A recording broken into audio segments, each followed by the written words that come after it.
Splish splash, I was taking a bath. Do. Well, not really, but today we're going to be talking about water. So hey everybody, welcome back to my channel. Today we're going to be talking about the #1 resource that you need for survival, and you can only go 3 days without it. So we're going to be talking about water because you definitely do not want to run out of that. So if we've not met, I'm Jen Jones, and I help women thrive at home with health, wealth, prepping, and homesteading. If you've not subscribed to the channel yet, please do so now.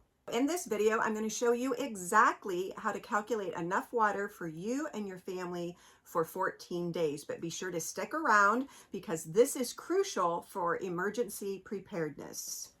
So water isn't just for drinking, right? We need it for cooking, we need it for hygiene, right? So there's more uses than we need than just for drinking it. So most people actually underestimate the amount of water that they need for their family, and we can't have that happen. So the average person needs about 1 gallon of water per day, all right, to be able to survive. And that's just, like I said, just basic survival. So, but you might need more if you're in a hot climate, you're physically active, even if you have children, you want to make sure that you have enough. All right, so let's break this water calculation down. All right, so for one person, for each day, you need 1 gallon of water, right? So for one person, for 14 days, you need 14 gallons of water. Now, you just simply need to multiply that number by the number of people that you have in your house. So if you have 2 people, 28 gallons. If you have 5 people, 70 gallons, all right? So you need to make sure that you have your calculation accurate. And don't forget your furry friends, all right? So your cats and your dogs. So we have a 92-pound black lab. She drinks a lot of water a day, but you need to calculate at least a half a gallon to a gallon of water for your fur babies. But here's the catch, all right? So you need 1 gallon of water just for hydration. But what about your cooking, your hygiene, all right? So you will need extra water for that as well. So what we really need to do is a realistic number of needing like 1.5 to 2 gallons of water per person per day. So if you have a family of 4 and you're needing 2 gallons of water per person, that's going to be 8 gallons of water per day.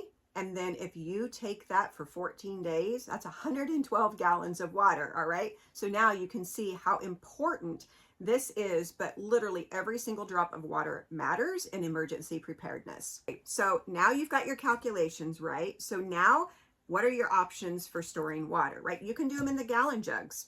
You can get some in this. And I actually encourage you to have a variety of storage options for you, okay? So having bottled water like this is easy if you need to bug out, you need to go looking for food or for water and so forth, all right? In the house, gallons of water, but I'd also encourage you to move up to the 3 gallons, the 5 gallons, even a 55 gallon, all right? But if you're doing a 55 gallon, you wanna make sure that you have a siphon to be able to get that out into more manageable containers, all right? So also make sure that you are looking at filtration options. So what I recommend is Life Straw. I like that option, and I'll have those links down down below for you to go to them and see what it is that I use.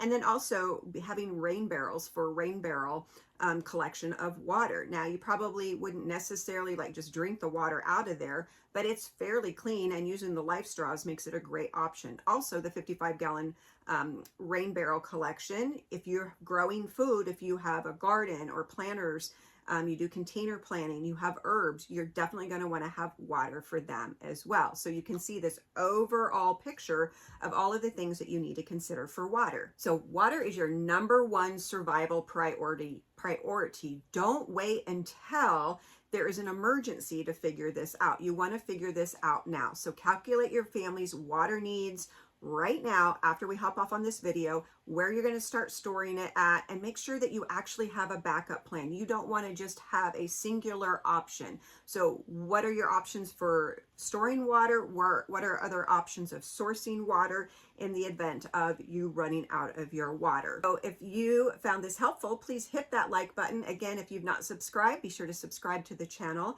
and I will be back next week with another video. So check out these other videos that are popping up for more education.